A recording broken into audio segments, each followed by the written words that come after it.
Thank you, everybody, for joining. This is Conversations with One Day. Welcome to the session on the regulation of wages general order, where the germs are. We're very excited to have you here. If it's your first time to join us, thank you very much. My name is Wandera Kweyu, but everybody that knows me calls me Wandi. Thank you very much for joining, and for our regulars, Asante Nisana. Let's keep this one going. Please remember to like and follow us on our socials. That's LinkedIn, Twitter, Facebook, Instagram, at Conversations with Wandi, or you could visit our website, www.conversationswithwandi.org, where we shall be having a lot of information for you within your HR career and your knowledge of people and culture. Once again, thank you very much for joining. Allow me to just go straight into it and begin the presentation.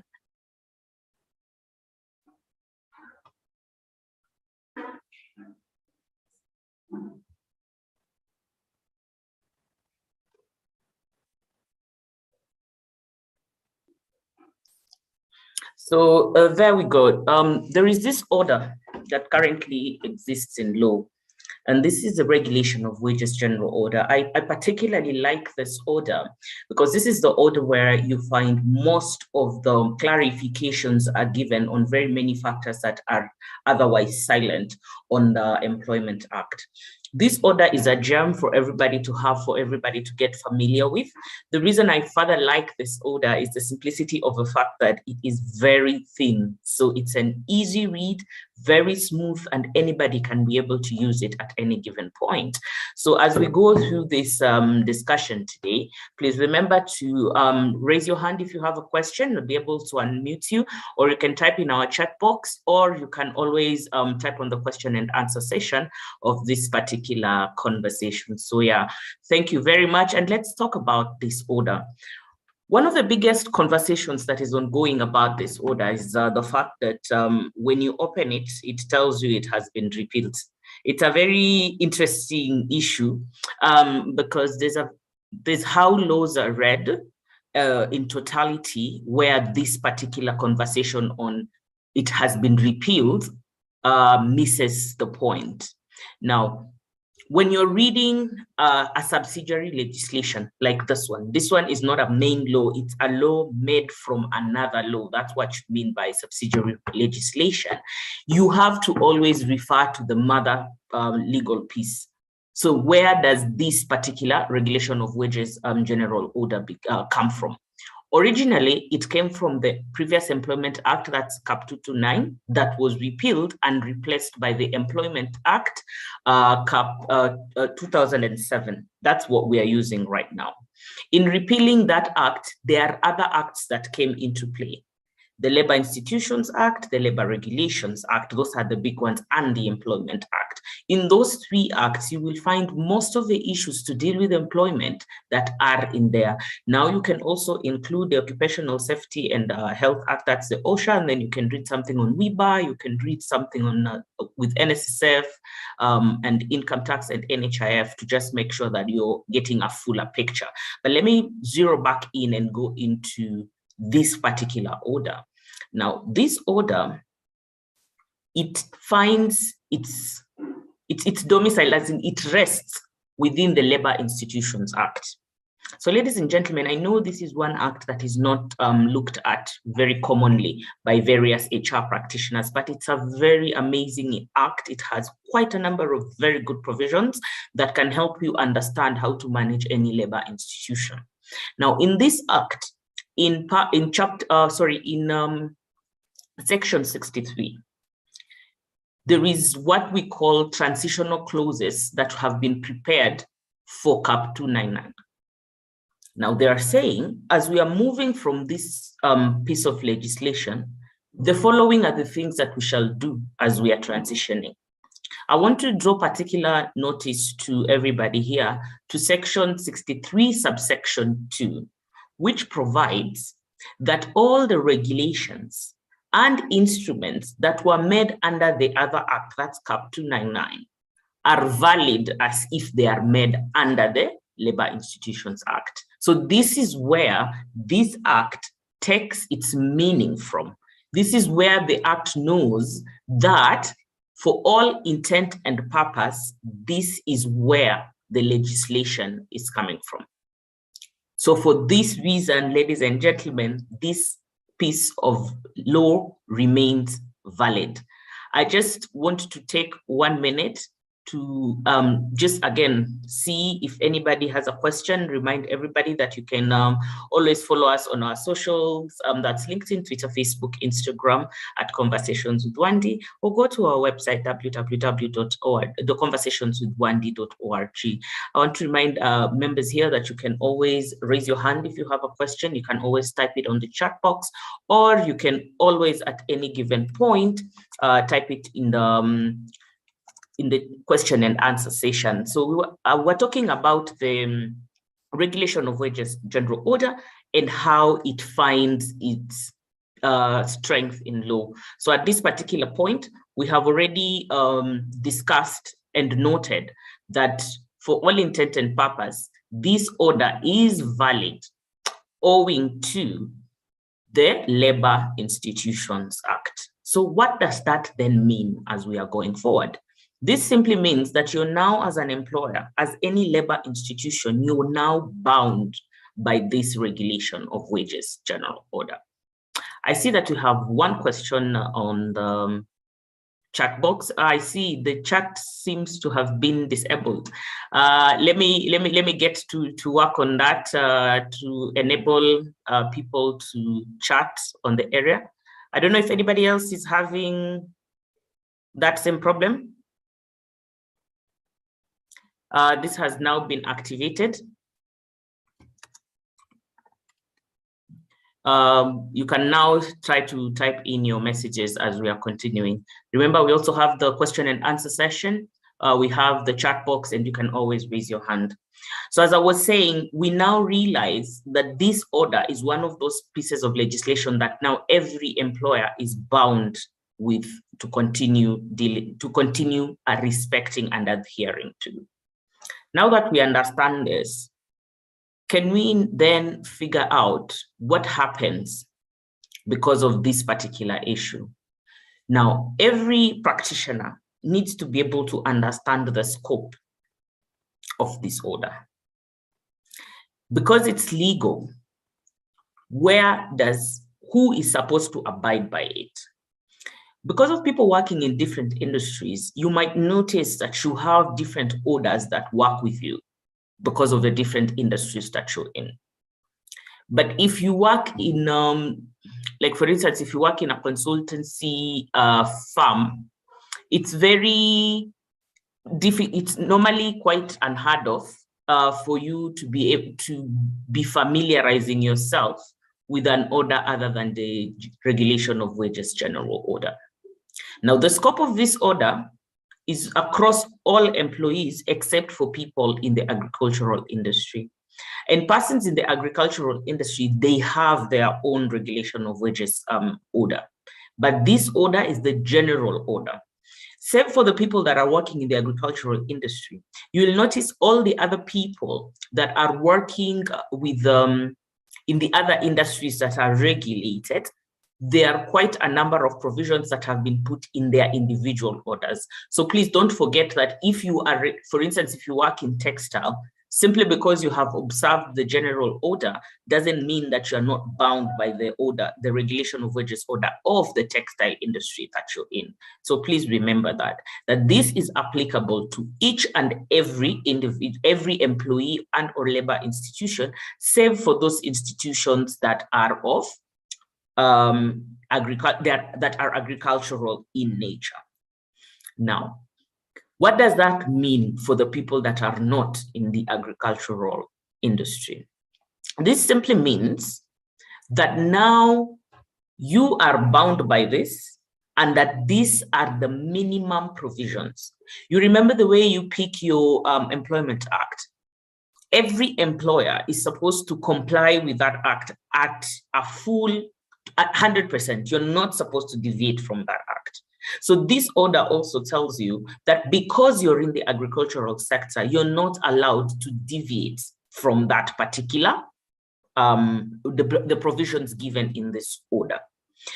In the same breath as that of the Employment Act, any place in this order that has a provision that is less favorable than either an internal regulation or the Employment Act or any other piece of legislation or a third-party agreement like the central bank, the CBAs in any organization, if they have a better provision, then in the same fashion as we are aware, that enhanced provision will go on.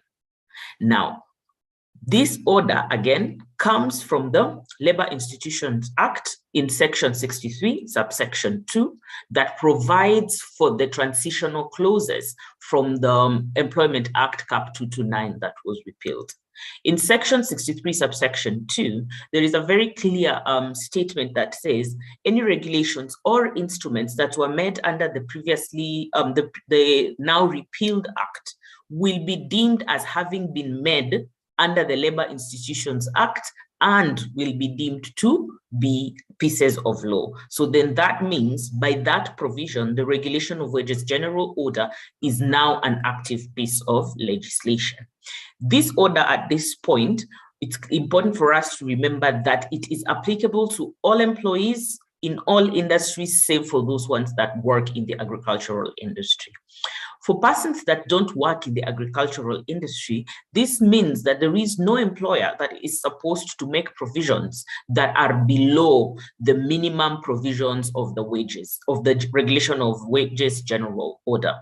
So if there is a piece of legislation that you go with, like the Employment Act and other legislations that can be there, if there is internal regulations that you have in your organization, or your organization is a member to a trade union and you have a CBA internally, if those documents provide a provision that is more favorable than that one contained in the general order, then that favorable provision will proceed.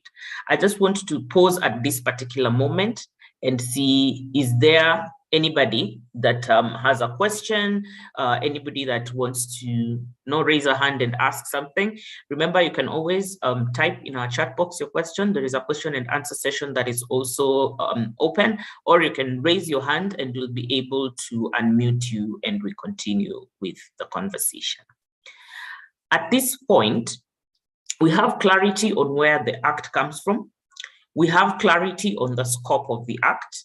Now let's move in, not the act, sorry, the order, but now let's move right into the provisions of this order. Now, this order has quite interesting provisions. Like I said, I personally enjoy this particular order because of the things that it has. Now, there's quite a number of conversation that goes on. Is the working hours 45? Is 40? What exactly is it?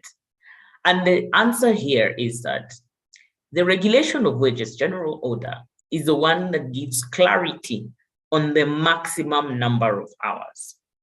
Now, in this order, it's clearly stated that any employee that works during the day, any employee that works during the day can only work to a maximum of 52 hours. And for all employees that work at night, they can only work for a maximum of 60 hours. As you notice, the provision here is on the maximums. There is nothing that has said you cannot do anything in between. Now, practice currently sees that very many persons that are regulated with this order are actually given 45 or 40 hours in a week. This is practice, this is not the law. So remember, this is practice, this is not the law. What the law actually states is that for persons working in a week during the day can work up to a maximum of 52 hours, and those working at night can work till a maximum of 60 hours. This act provides expressly that there shall be 1 day of rest in every 6 consecutive days. Ladies and gentlemen, pay attention to this one. There will be 1 day of rest in every 6 consecutive days. So I've been asked this question very much. Why does my employer make me work on weekends? The law does not necessarily recognize weekends. The law consistently recognizes that after every 6 consecutive days of work, 1 rest day would be given. So that rest day could be any day. It could be a Tuesday, a Monday, a Wednesday, whatever. With regard to how you're working, 1 rest day would be given. Now, practice, on the other hand, is that there is organizations that don't work over the weekend. So this organization has a more enhanced provision than that one of law, where it gives you 2 rest days in a week instead of the 1 rest day. There's other organizations who work half day on a Saturday, so they give you an enhanced provision of 1.5 rest days instead of the 1 rest day provided in law. So we know that the minimum is every 6 days, 1 day of rest. There is other things when it comes to practice, like we have spoken about. There's those ones who give you 2 extra days. There's those ones who give you 1 extra day. There's those ones who give you a half of a day. Now, when it comes to overtime, this again is where clarity comes from. The Regulation of Wages General Order provides that if a person works overtime on a normal working day, so these are your 6 days, on your normal working day, any hours that have been worked in over the time can then be paid at the rate of 1.5 of each hour they work. So you get your hourly rate first, and then you pay it at the rate of 1.5 of every hour that that person has worked. Now, when somebody has worked over a public holiday or a rest day, remember that the law is clear. Public holiday or a rest day, then that person should be paid twice their hourly rate. So it's a public holiday or a rest day. Again here, ladies and gentlemen, remember, if your organization has already given an enhanced provision, where it has 2 rest days, so if that person works on a Saturday, then it is considered that the overtime needs to be paid at 1.5. If your organization gives that it has to work half day on a Saturday, and the person is working past the half day, so that they are working on the gratis half day that has been given by the organization, then again, you're supposed to pay at 1.5 of an hour. So remember, this is not law whether you work on a Saturday or not. This is enhanced provisions and practice in different organizations. When they come to overtime, they have given a maximum number of overtime hours that somebody can work. For the day, people in a week, you're not supposed to have paid anybody past 144 hours of overtime, or for the night workers, 144 hours of the night workers and 166 hours for the day workers. You cannot pay overtime past those number of hours stated there. And then you notice that public holidays, there is a clear communication that has been put there that says public holidays should be paid in full. So this means that if you're having people that work with you, and when they go they don't work on public holidays, and for some reason you're deducting it on the payroll, this is not allowable. This is the order that then provides that you must pay in full the public holidays. At this point, let me take some of the questions that are on the question and answer session. If you have a question, you can always raise your hand or type it in the chat box. Now, we have 2 questions. On one says, our company provides for 7 days of sick off, whereas the order provides for 30 days of sick leave. Which one should we abide by? Allow me to postpone that particular one to the next slide, but I will answer it. There is another question that goes, good morning, does the law stipulate on casual labor payments for public holidays worked or not worked? That's the thing. We are very clear that public holidays should be paid in full. And if you're going to get a casual worker to work for you on a public holiday, you need to be able to understand that you're supposed to pay them. You can't have somebody work for you on a public holiday and then you don't pay them.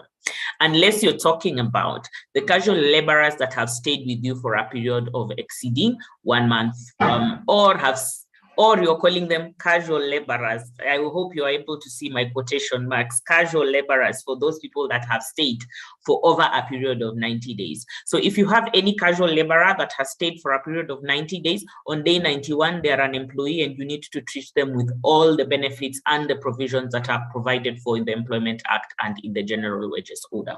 If you're working with the casual laborer that has actually come to work on that particular public holiday, the practice is to go and do this according to the Regulation of Wages Order and the provisions of the Employment Act. But please remember, this is practice.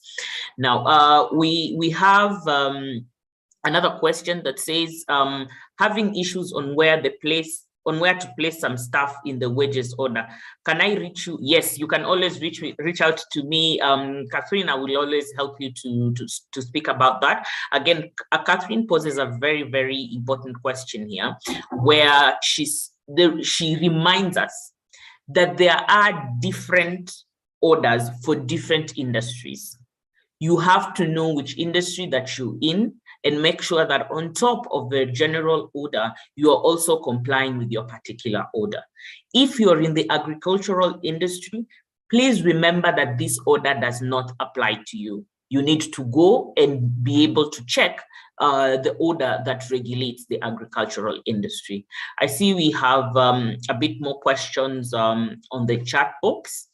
Let me just read them through. Abdul Karim, one of our favorite attendees, Karibu Sana. There is a question on how do the provisions on the working hours apply in light of flexible hours where employees can work at any time of the day? Again, please remember that when you're giving the hours of work, you're not meaning how you are regulating whether or not the employee is working. I think this is a distinction that is important for any person within the area of practice. If your internal regulation says that you're working for 45 hours and an employee is working from wherever they are working and they are not actually working, or you're suspecting that they're not actually working, you don't have a problem with the stipulation of the number of hours that they work. You actually have a problem on managing productivity of these people from where they're exercising their flexibility, which is not a matter of this particular conversation. So please remember to distinguish the two. Once you have provided in your policy that this is the number of hours that we are working, how flexible hours come into it is now an issue of internal interpretation. There's another question here that says some companies offer time off in lieu of overtime. Should the time off in lieu be equivalent to the compensation that would have been paid out? Absolutely, because this is a payment that has already been stipulated how it's going to be given, and time off is actually paid time off because you go off on the time of the company. So then they need to be able to give you payment equivalent to what it is you're exchanging. So the exchange has to be fair. So the answer on that is yes. There's a question here that seeks clarification on overtime hours. Is it weekly 144 hours or monthly? It's the 144 hours are actually in a month. Sorry about that. Where public day is compensated with an extra day for a monthly worker, how many days should I add considering that the day is paid at the end of the month? Again, we say, if they have worked on a public holiday for 1 hour, you're supposed to compensate them for that 1 hour twice. So it's the same thing if you're going to equate it into days. Like I had said earlier, it is a fair compensation. The exchange has to be equitable. Now, when it comes to if a company has 2 rest days a month, staff are paid overtime at 1 times their basic rate, then given an off day to compensate the off holiday days worked. Is this in order? That sounds suspect to me, because if you're giving 2 rest days, it means that an employee that has worked on a rest day is supposed to be paid at the rate of 1.5 of an hour. Then, if you are saying that the compensation has been broken down into, we will just pay you your regular pay and then compensate your overtime in lieu with leave, then that's fine. But if you're sitting in a place where you're trying to cheat the employee out of that 1 extra rest day, that's not legal. I see other questions that are here. Then the other question here is on sick off, where it asks 7 days and 30 days, and I said, let me defer that. I will answer that in the next slide that we are going through. One last question here. Is it a legal requirement to pay statutories for 1 day off / daily for casual workers, especially NHIF and NSSF? The thing that we have to remember is that NSSF and NHIF are very clear on how they are payable. There's no exceptions for how you make statutory deductions. Statutory deductions are statutory deductions, and they need to be handled as and of how their act states that they should be answered. Sorry, they should be handled. Now, let's get into our next slide. And here we have been talking about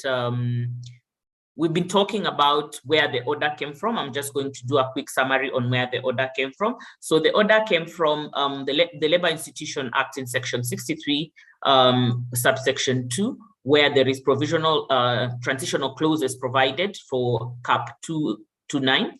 And in that order, in that act, they say very clearly that any instrument or act that has any instrument or regulation that has been made within that order will then be looked at as if it has been made under the Labor Institutions Act. Now, when that act puts it like that, then that means that the Regulation of Wages General Order is actually an order that should be complied with.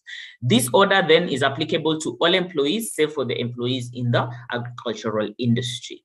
Once you understand this, the obvious thing is to also appreciate that this order provides the minimum provisions, and any piece of legislation, internal regulation, or CBA, if it provides for a higher provision or a more favorable provision, that favorable provision is the one that goes forward, right?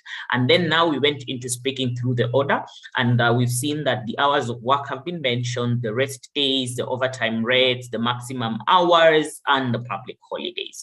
Now, the provisions of the orders continued. Annual leave. Annual leave shall be prorated as long as one has been in employment for more than 2 months. This is very clear. If a person has worked with you for more than 2 months, you're supposed to prorate their annual leave days. So that's where one of these statements comes from in terms of proration. The other one, in terms of proration actually comes from different different judgments that have been given that are very clear that you are supposed to prorate leave days, but this is where it comes from. Now, on matters compassionate leave actually is very clear. Is clearly provided for in the Regulation of Wages General Order, and the provision is very simple. The provision says, if you have leave days, you are supposed to use those leave days as compassionate leave. So leave days can be used as part of compassionate leave, not on top of compassionate leave. Then it goes ahead and says, if a person needs compassionate leave and they have already exceeded their annual leave, you can give them 5 extra days of compassionate leave. Now, what you notice is that quite a number of organizations in practice have enhanced provisions on this issue. You find that most organizations tend to give 5 days of compassionate leave on top of the annual leave. So that's an enhanced provision. But you have to remember that you must give compassionate leave.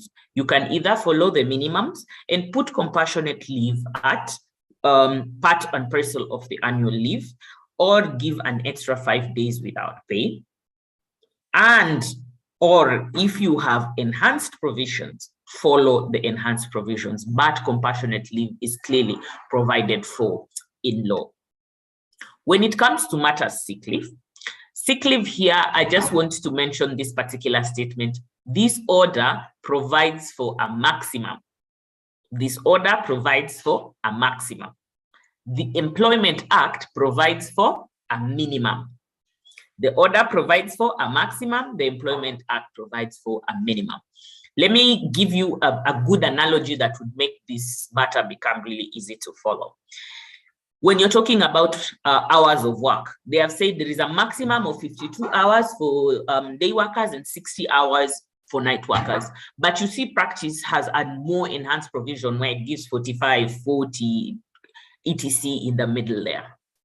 This is a similar situation where the Employment Act provides for you a minimum of 7 days with full pay and 7 days with half pay. So what they are saying, whatever happens, you must provide the 7 days with full pay and the 7 days with half pay.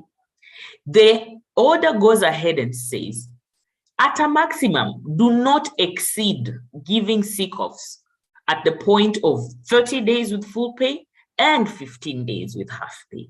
What you notice here, the mischief that the law was trying to cover is to make sure that you don't have those employers who are insisting to not give you sick-off. So that's why they provided the minimum. When you see the maximum provisions given there, it's also to answer this question that comes very continuously. When do you start having the conversation of separation on terms of medical grounds?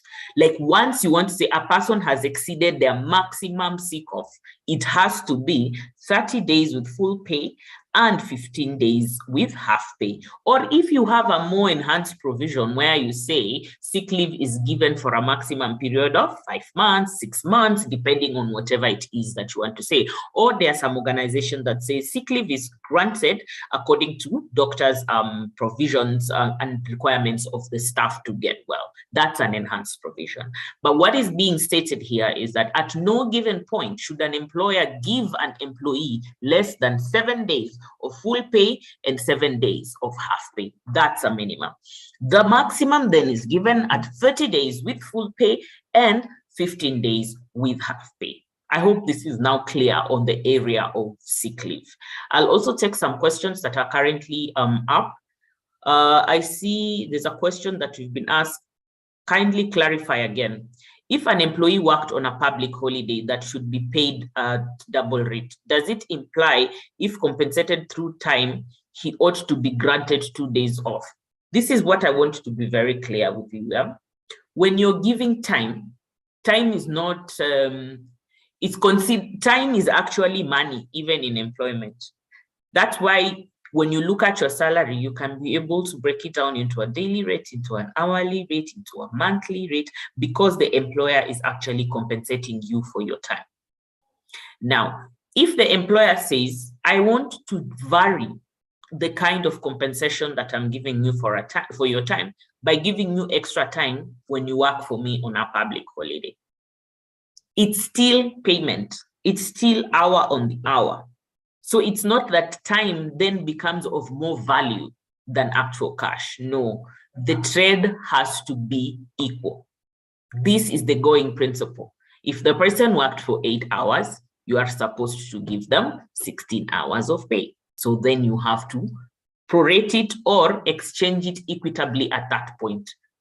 So please remember, do not use that I've given you a day off to deny somebody of their time in terms of overtime, unless this person has actually been given a more enhanced provision where they worked for 3 extra hours on a public holiday, and then the company decides to give them a full day, because maybe the full day of the company is 8 hours. So if they've been given that, it's just an enhanced provision. But please be careful to not let somebody work for a full day of a public holiday and then you just decide to give them 1 day, because that's not how it works. Remember, the equities have to be equal for that trend to be considered fair and legal. We also have another question here. Clarify what comprises compassionate leave. We have had people asking for compassionate leave to take care of a sick child. Ladies and gentlemen, here I want to wear my full HR hat. This is a human being before they become an employee. I just need to repeat that. This is a human being before they become an employee. In my opinion, as a human being, it is quite difficult to ask a parent with a sick child to come to work and deliver. Even if they are at work, there's a high chance that they will not deliver. For me here, I would say this is where the introduction of humanity within the practice comes into play. Make sure that you're dealing with your people as people first, then as resources next. Compassionate leave has actually not been given as this is what you need to be able to do. No, compassionate leave encompasses very many things. It could be grief that you're going through. That's the one that is very common.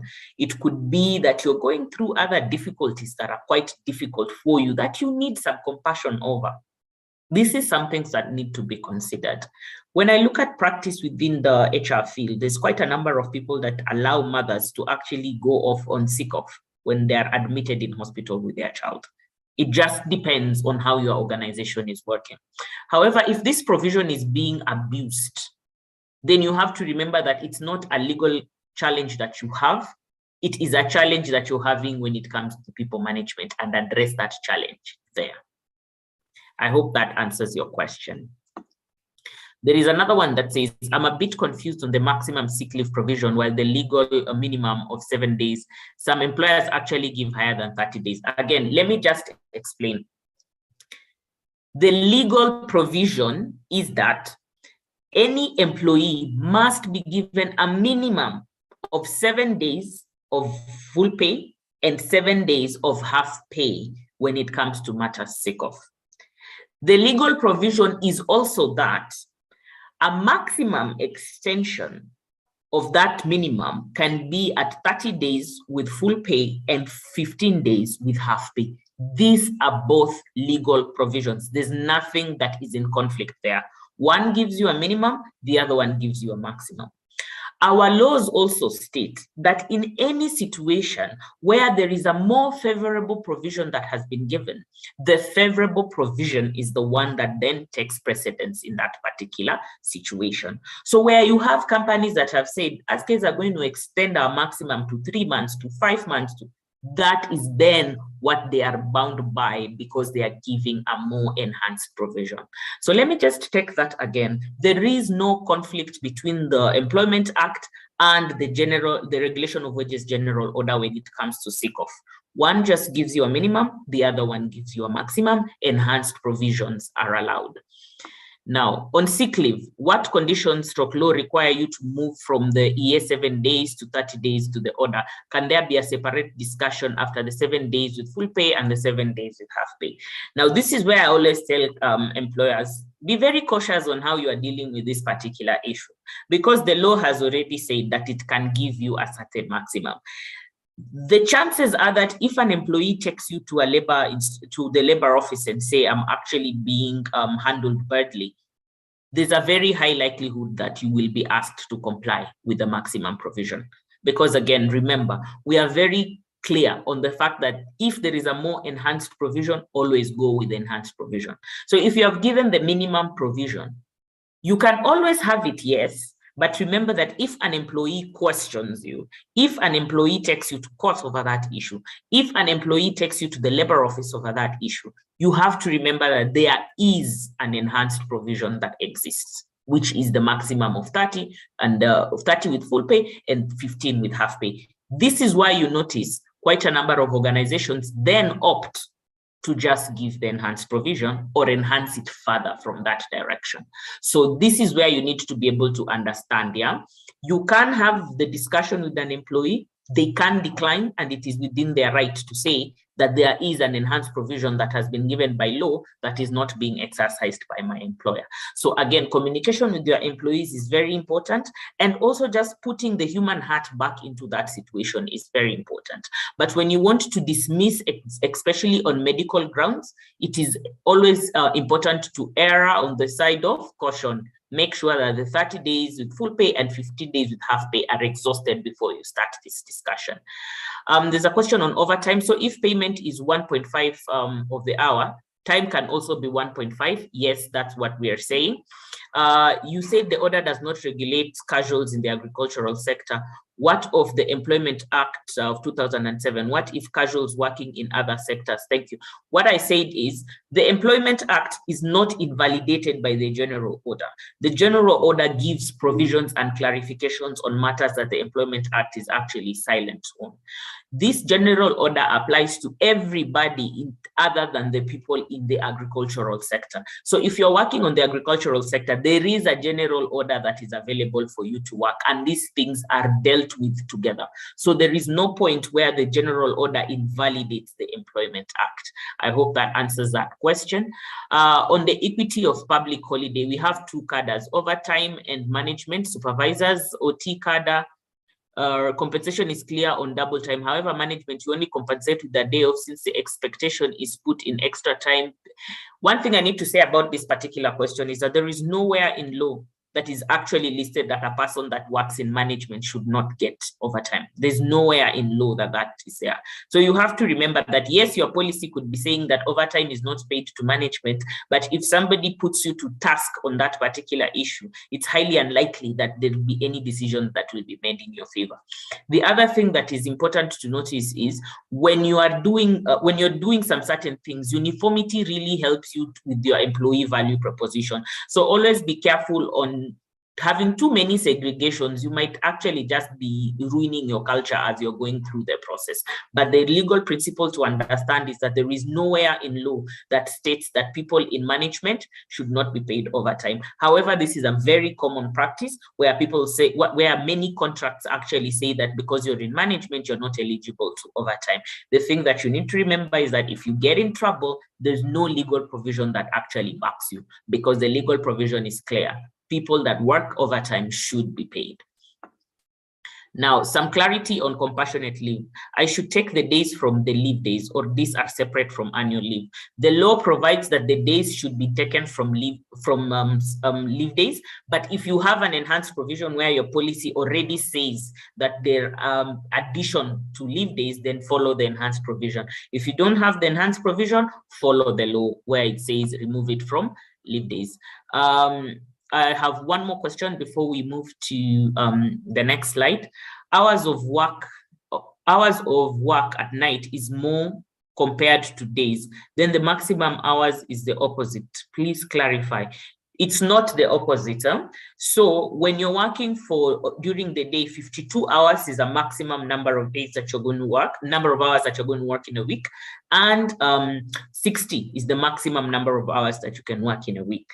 I think where this confusion could be coming from is when we stated that the overtime payable in a month should be at a maximum of 144 hours for night workers and 116 hours for day workers. This is the maximum amount of overtime that is payable within a month. I hope that has answered the question. Alrighty then, thank you very much again. I just need to mention, thank you very much again for a very engaging conversation that is ongoing. Remember to always keep typing your questions on the chat box or on the question and answer session, and I will be able to get right back to you on that particular issue. Now, we are going to continue with the provisions of this particular act. So let me just take it again to remind you where the act came from. So the act came from, the order came from the Labor Institutions Act in section 62 subsection 3 that says that any instrument or regulation that was created under Cap 229 now have been deemed as active under the Labor Institutions Act. Now the scope of this general order is that it applies to all employees, save for the employees that are working in the agricultural sector. This order provides you with the bare legal minimums that you should be able to have, but it does not preclude you from situations where you have an enhanced provision that you are supposed to follow the enhanced provision. When you come to issues of the provisions of the order, they have spoken about hours of work, we've spoken about overtime, we've spoken about pay during public holidays, we've spoken about annual leave, compassionate leave, and sick leave. So let's continue with the order and see which other provisions that it has. So this order also has provisions when it comes to matters housing allowance. I know quite a number of people are always missing on that particular point for housing allowance. Housing allowance has been provided by the Regulation of Wages General Order, and it states housing allowance should be 15% of the basic minimum wage. Please remember, 15% of the basic minimum wage. That is what has been provided for. So if you want to give 15% of the basic salary that you have, this is an enhanced provision and it is allowable by law. But if you want to go only on the basic minimum wage, you are also allowed to do this. You find, however, in practice, people do give what we call the gross consolidated salary. then that means that every other component that is supposed to be in the salary is considered included by just adding that word gross consolidated. So you find that quite a number of people use gross consolidated, or they provide a house so that you don't have to pay the housing allowance. I also need to just mention here, as a human being and a HR practitioner of ethics, do not use this to preclude people from a competitive pay, because there are some employers that are cheeky like that. So make sure that the compensation is actually given properly to people, even when you're using the term gross consolidated.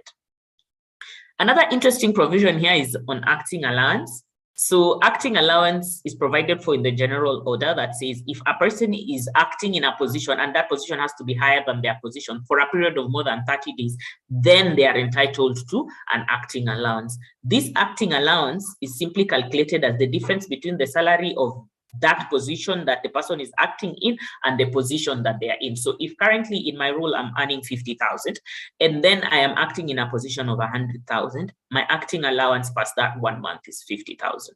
So this is very clear and it's very well understood in law. The thing that I also just like to mention to the employers that follow Conversations with 1D is the simplicity of the fact of let us do the right thing consistently. Do not let somebody act in a position for 5 months before you decide, okay, maybe I will compensate. The law says clearly that you should compensate. You really should compensate this when it has exceeded the 1 month. And the compensation structure is clear, where it is stated that if we have an employer, if we have a person that is acting in, let's say, acting HR manager, and this person is HR officer. If the HR officer is at 80,000 and the HR manager is 120,000, you need to pay the difference. This is what is considered acting allowance. I know quite a number of us have seen the warning system. I know very many of I've been asked this question severally, and it always gets me in a nice conversational mood where people wonder why is it that that warnings need to expire. There's a question that has been asked about that severally, and ladies and gentlemen, this is where you find your expiration of your warnings. So the order provides that after 2 written warnings, on the 3rd warning, this person can be summarily dismissed.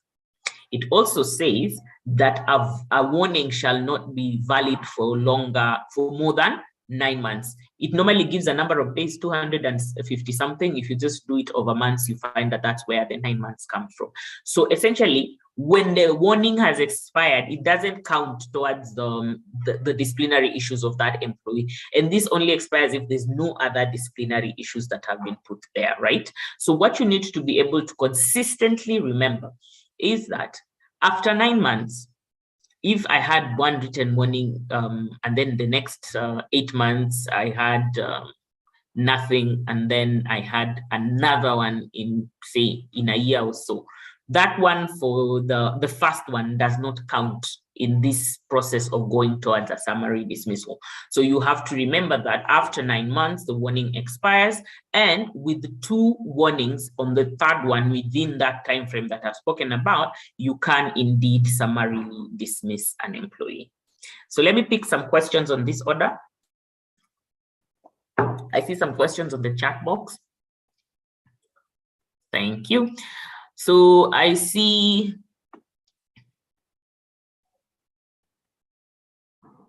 sorry, I'm just trying to find where the chat is at. Yes, I see there's a question on whether or not we'll be able to send out the slides. The slides will come to you immediately after this presentation, so don't worry about that. I see Lucy saying, I have provided my employees with 5 days responsibility leave, which constitutes compassionate days, and some can be used in case. That's a lovely provision. That's a very lovely provision. I think that employer deserves a thumbs up. There's a question here, 3rd should be termination and not summary dismissal, my thought. Let me clarify. Termination, I hope you're saying termination with the notice. If you're saying termination with notice, that's not what the law says. The law says that you have the right to summarily dismiss an employee on their after their second warning, so that's on their third written warning. You can summarily dismiss them. And what this actually means is that you can dismiss them on the and pay them up till the last day they worked, their leave days, and any other payable matters in that particular area. But if you're talking about termination with notice goes into that situation where you say, we will terminate you, give you 1 month notice, then give you your last working day and all the other benefits that are payable. The law is clear. It says, after the second warning on the third one, you can summarily dismiss. But if you have enhanced provision in your organization where you say that we will terminate you with notice on the third warnings, on the third warning, that's an enhanced provision, and there is absolutely nothing wrong with that.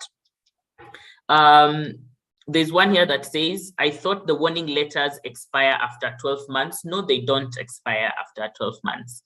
They expire after 9 months. If you look in the order, it provides you with 260 something or 50 something days. And if you just put that into months, it comes to round about 8 point something months. So that's why I just round off to 9 months. So the thing that you need to be aware is that simply because there is a practice that is ongoing in your organization doesn't preclude it from not being legal. Because, you know, one of the things that I'm noticing is that especially on these areas that the law is outside, the clarity of the law is outside of the Employment Act, quite a number of employers tend to rely on practice that they have seen in one area or the other. This doesn't preclude you from the actual system of work. So please go back and check in the order the number of days that have been provided that and a warning should expire. Put that in monthly sessions, and then that is the clarity that you require. I see here another question. Our company has a policy that states its expiry is 1 year. Is that in order? Again, just go back, look at those days. They are 200 and something, and put that into context and then utilize it. We have interesting. I always thought the expiry period was 1 year. Again, go check the order, 250 something days, and put it on that. The third warning should be a warning. The third warning should be a warning or a dismissal letter. You have the right to exercise it. So they say on your third, when it comes to the third warning, you're allowed to summarily dismiss somebody because they have 3 warning letters. But if your provisions internally in the organization are more enhanced, you should always go with the enhanced provision. So please remember that there is a minimum that has been given, but if there exists a more enhanced provision, go towards that enhanced provision. So you might find maybe in this particular situation, your practice is that you give a third warning to people and then dismiss them on if they come to their fourth. That's an enhanced provision. You can find that some, even on the third warning, they will dismiss you with notice. That's an enhanced provision. But what the law actually says that is an employer has the right to terminate you summarily on your third warning letter. It's clear that that can be done. But however, if you have more enhanced provisions, ladies and gentlemen, there's nothing wrong with going forth with enhanced provisions. Then we have when casuals sign contracts. Casuals are signing contracts. Interesting. I hope this is after 60 days, yeah? The rate that is indicated against their role as per minimum. When casuals sign contracts, there is a rate that is indicated against their roles as per the minimum wages order, yes. And then what if these rates are lowered just because the available pay allocation for the period was halved, and that's resulted to them earning less as compared to what they ought to have earned. On top of that, the rate being manipulated so that the reduced figure is spread across all. Is there a justification for this? There's absolutely no justification for this. This is a bad HR practice and is obviously illegal. The law is very clear on minimum wage. It's extremely clear. They've already gazetted the minimum wages that were changed this year during the Labor Day celebrations. Please get in touch with those ones, have a look at what they are and comply. I always advise people that follow Conversations with Wendy to advocate properly for their employees, to advocate properly for their employer, so that you can be that employer that people want to join. Be that employer that is not a nightmare to the people that you are working with. So this is a bad practice and it is an illegal practice. There's no justification for it because the law is clear that these are the minimum wages that have been provided and you have to pay at the minimum wage. I see this one. Kindly explain, if I have said gross consolidated on appointment letter, how should I put the same on payslip without breaking down the allowance? Simple, just gross salary, and you continue like that. You don't have to add anything else, just gross pay that. And then you go into remove your NSSF, then go into your taxation, get your taxation, remove your NHIF and all the other things that a person is supposed to pay. For instance, if they have SAC or other loans, etc., then you get your net pay and you're able to give an employee. Please remember that when you're saying gross consolidated pay, it doesn't preclude you from having incentive pay. But that's another discussion that we can have another time. Incentive pay includes things like what is this? Sales commissions, among other things. There's other incentive pays that are given that is not precluded from the gross pay. Like even when you come and find things like the 13th check, an extra performance pay, there's quite a number of incentive pays that can be included that don't necessarily have to go on the gross consolidated salary. But the moment you break down your salary and say this is the basic pay, this is the housing allowance, this you have to follow the 15% or give an enhanced provision. Please comment on verbal warning. When documented, is there an expiry to it? I've not seen conversations on verbal warnings that say that this one should expire at this particular time. When a verbal warning is occasioned into writing, it doesn't make it a written warning. It simply makes it a verbal warning that is on record. So please remember, ladies and gentlemen, occasioning a verbal warning into writing doesn't change it into a written warning letter. It just becomes a verbal warning that has been put on record. That's why it's written, not to turn it into a written warning. I have not come across provisions that say that these warning letters, these verbal warnings expire on this particular time. I have not seen them. And if somebody is clear on whether there's such a provision maybe in previously litigated cases, I'd be curious to look at it. But so far, I haven't found any provision that has anything to do with verbal warning. 16C, 292 working days equals to 9 months. Thank you very much, Lucy, for that particular one. That's the number I was looking for that has skipped my mind. 292, section 16C. Like I said, it's very clear in that particular area. So remember, simply because you have a practice that is against the law doesn't mean that we have to follow that practice. And also policies can be amended. You can take this particular opportunity to advise your management to amend the same. Now, how do you determine wages for titles not mentioned on minimum wage, e.g. a forklift driver? Interesting. That is a very interesting question that has a long conversation that I would actually want to have it separately with you, Florence, because then I would start asking you, you're a forklift driver in which industry? You get my meaning. There's quite a number of things that we need to converse on. You're a forklift driver in which part of the country? Are you in the urban? Are you in the rural? There's quite a number of delineations that come there. So you can just reach out and we can be able to have that conversation there.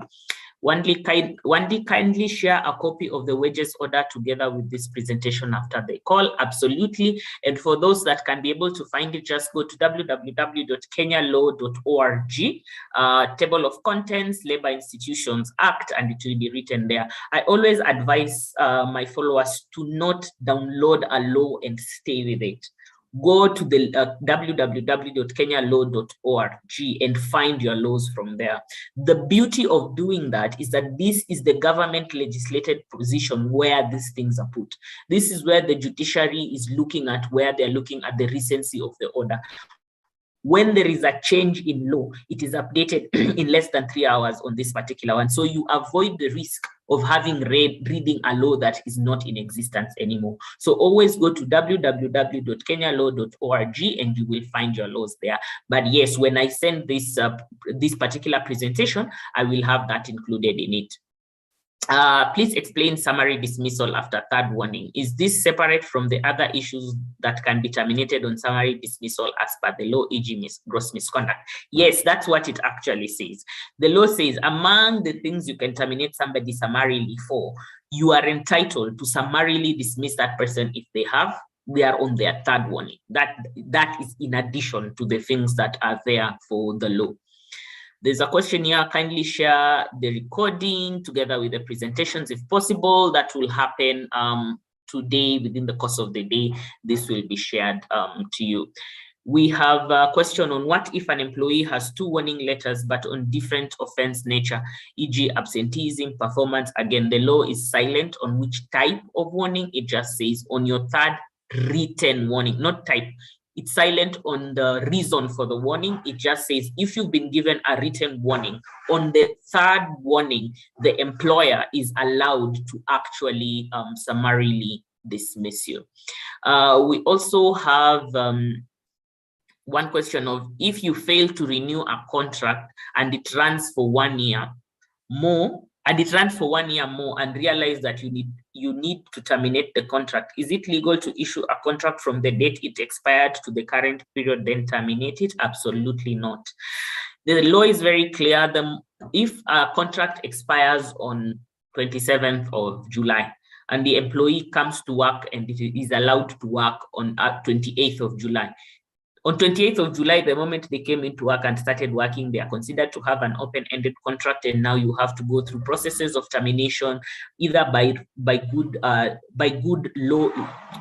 lawful reason, not by a good reason, by a lawful reason, or go through a redundancy. But you can't do what it is that has been asked here. Alrighty, let me just take the last slide of this presentation and then we go straight into any other question or answers that people would be having. Now, this order in relation to the Employment Act, I've belabored the issue of sick leave. I've really belabored it, but I just want to mention one more time that the sick leave that is provided in the Employment Act and the sick leave periods that are provided in the order are not in conflict at any given point. The truth is, one gives you a minimum provision, the other one gives you a maximum provision. Now, when it comes to maternity leave has been, the order gives an inferior provision. So don't rely on the provision of the order when it comes to maternity leave. Go to the Employment Act that gives you an enhanced provision, because there they say maternity leave is for 2 months and you can forfeit your annual leave.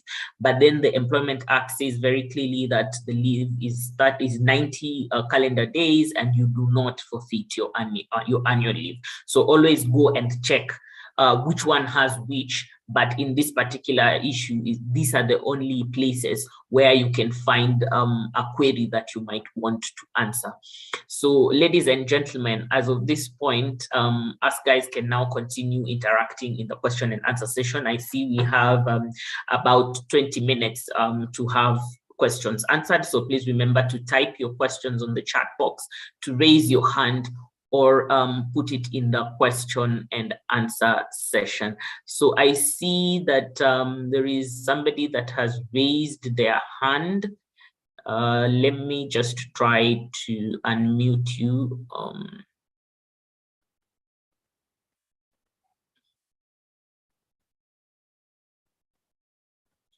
Just give me 1 second. I'm trying to unmute you. I don't know, it appears you actually dropped the hand. But anyway, that's fine. So let's just go back into our question and answer session. On the chat box, I'm just trying to read through the chat box, the questions that have been put there.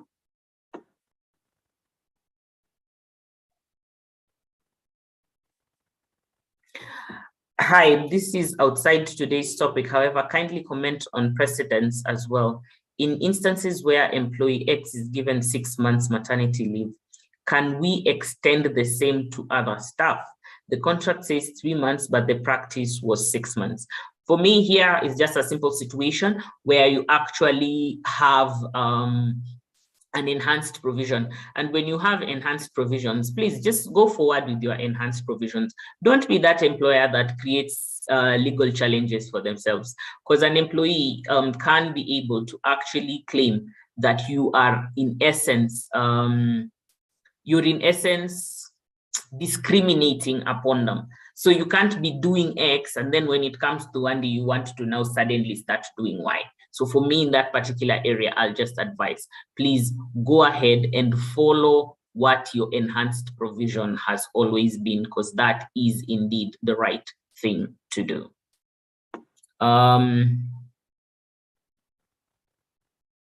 The next question I have here is, my employer is really not in support to change the minimum wage after the Gazette notice. What should I do as the HR? This is normally a very tricky situation to deal with, I have to admit. But as an HR practitioner, you need to consistently advise the employer on what is their choice to exercise or their discretion to exercise and what is the law. In this particular situation, this is the law. For me, if I were in your shoes, I would first appreciate that, yes, this is a very difficult position, but I would always put it in writing that, hey, the law has provided for this. This is not a discretionary matter that we have. When we say discretionary, we mean this is not a choice that we have to make. It means that we must necessarily abide by it. You have to also appreciate, this is now when you're speaking to the employer, that these are some of the legal risks that exist when you're not following this. Like, for instance, if somebody goes to the labor office, you'll be required to pay back pay up till the end. So if we want to avoid this risk, the better situation is to just comply with the law. So advise them clearly so that they are able to appreciate the kind of risks that are associated with the choice that they have made. Put that in writing and let it continue, and let the employer make their decision, but consistently remind them on what is legal. We have a question here that say, for some offenses, there may be no previous warning. For instance, where it is discovered that the employee used fake documents to ensure employment. Is in summary dismissal okay for those cases? It's absolutely okay. If you want to have more clarity on summary dismissal, there is an actual provision in the Employment Act that gives you a range of matters that summary dismissal is applicable to. In this particular situation, I was just saying that on top of all of those matters, if somebody has 2 warnings, on their 3rd warning, an employer is legally allowed to summarily dismiss them. But this doesn't preclude you from all the other reasons that are allowable in summary dismissal. If an employee is on a fixed term contract for 1 year, is it advisable for the employer to continue renewing like this, like every year? What I need to tell you is that recent court decisions have actually found it illegal for somebody to terminate a contract that has actually been renewed consistently without due reason of following proper procedures. So just be careful. The more you renew, the more the employer will, the more the court will perceive that this is an actual open-ended contract. So you can keep renewing, but please remember that if somebody takes you to court, there is heavy precedence that actually says a person that has a contract that has been consistently renewed should only be terminated for lawful reason or through a redundancy process, and they have to be follow the legal processes that exist in terms of termination. So always just remember that. Yeah. Then we have got lost somewhere. I hope the recording will be available after this session. Yes, it will be. The Employment Act says leave is taken after 12 months. Is there a provision for proration that is given by law for reference purposes? The Employment Act does not say that leave should be taken after 12 months. That is not what the law says. Please reread the law again. You can't take your leave before the 12 months occurs. Practice also is very clear that people are taking it, and precedents in court cases actually shows the same. The general order is clearly says that for purposes of prorating leave, after 2 months, leave should be prorated. So again, the law does not say that somebody can only start taking leave after 12 months. There is quite a lot of improvement that has come into that area. For sick leave, how do you calculate, assuming it's 7 days? I'm deducting the number of days. Do I minus Sundays? So an employee has brought a sick leave from Friday to Tuesday. Do I deduct 5 days or 4 days? Sick leave is calendar days, so there's no removal of public holidays, Saturdays, Sundays, and any other day that is in the middle there. Still on summary dismissal. The reasons are outlined in, yes, they have been outlined. Could you advise which section to read to support the summary dismissal on the third warning? This is in the general order. The general order actually says after two warnings, you can summarily dismiss. I'm not exactly, I keep forgetting on which particular section, but if you read the order, among the last provisions, you'll actually see it. It's among the last 4 provisions there. It's very clear on that particular issues. Casuals in the agricultural industry who continue signing contracts every 3 months and constantly renews them consecutively for years on end are not offered full-time employment, especially in the government sector. Should this be the case? No, this is not the case. Again, remember, the order does not work outside of the Employment Act. The Employment Act does govern people working in the agricultural sector, and the Employment Act is very clear when it states that an employment, a person who has been a casual worker for a period of 3 months without rest in the middle there is considered a full-time worker on the 91st day. So unless these people are actually taking time and breaking it, like for instance, they work for 90 days, then they go, they are dismissed by the employer for another 30 days, then they come back and then they renew, because I've seen employers do that. That's the legal way of avoidance, but I wouldn't advise you to do that. It's not proper for somebody to do that. So please, again, remember the underlying principle here is that the Employment Act does not preclude the people working in the agricultural industry. They are in the agricultural industry workers are considered to be employees as per the Employment Act, and the Employment Act is clear on matters casual laborers.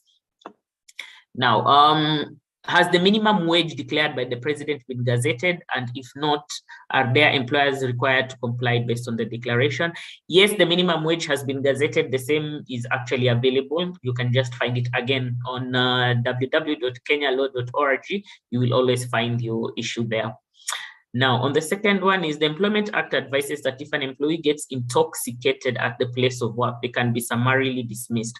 What is this? What is this that I heard that an employee should take them to rehabilitation before summarily dismissing them? I'm a bit confused where this one came from. This is again just putting the human into the HR.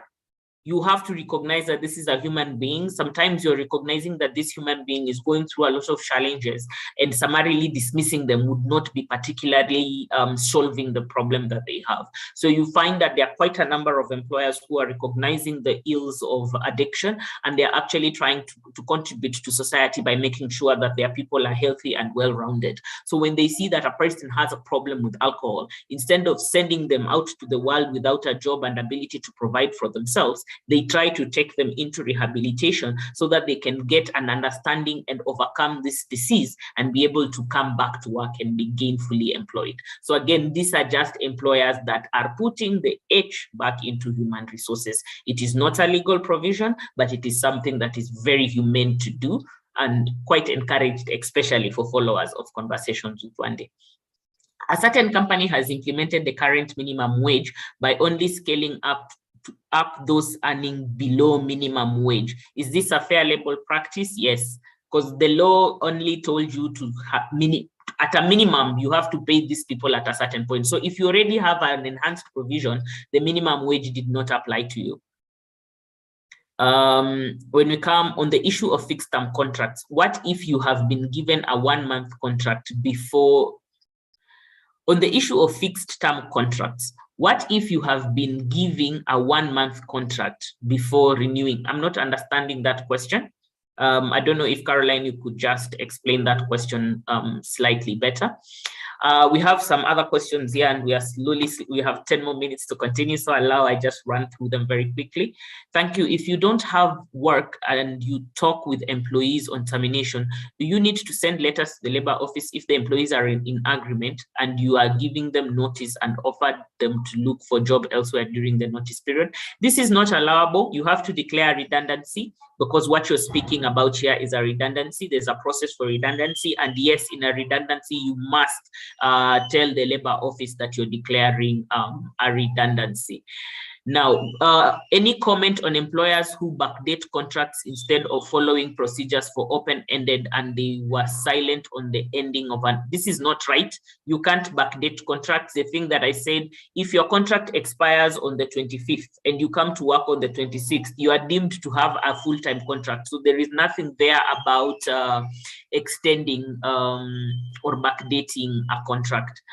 There is an amendment on probationary period. Please share more information. Probationary period amendment, I have not had it, but what I know is that currently the law provides you to have a maximum of 12 months of probation. So a person that is exceeding 12 months of probation is actually constituting an illegality. What the courts have said recently is that a person on probation has to be dismissed for lawful cause. So before, what used to happen is I'll just give you 7 days notice and we continue. But what the legal precedence is showing us currently is that even during probation, you have to take them through the full disciplinary process. You have to dismiss them with cause and for lawful reason. Before, we just would give you 7 days and you go. But right now, they've said you have to follow Section 45. The reasons has to be there. If it is for performance, you have to show how you tried to help them improve their performance, how it failed. So things like PIPs are very important. Things like actually having targets are very important. Things like having goals and objectives are also very important. And the structure of following the disciplinary process has also been considered compulsory for people in probation. That is the changes that I have heard in the area of probation. Why does the wages order mention 30 days sick leave with 15-day half pay? So again, I've said the Employment Act provides a minimum of 7 days with full pay, 7 days with half pay. The order provides for a maximum of 30 days with full pay and 15 days with half pay. There is no conflict there. One provides you a minimum, the other one gives you a maximum. If you have enhanced provisions, go ahead with your enhanced provisions. Now, on the chart here, I see, so Caroline has classified and thing she says contract break such that the person is not working, then re-engaged after the break. Yes, that is a way of legal avoidance so that you make sure that there is no continuous employment. It's legal avoidance. Is it a really good HR practice? I don't think so. But will it pass the legal threshold? Yes, absolutely. How many years does the law allow one to be given a 1-year contract? There's no provision for that. However, you need to remember that recently the courts have been ruling in contracts where you have been consistently renewing them, you can't just end them by saying the time has expired.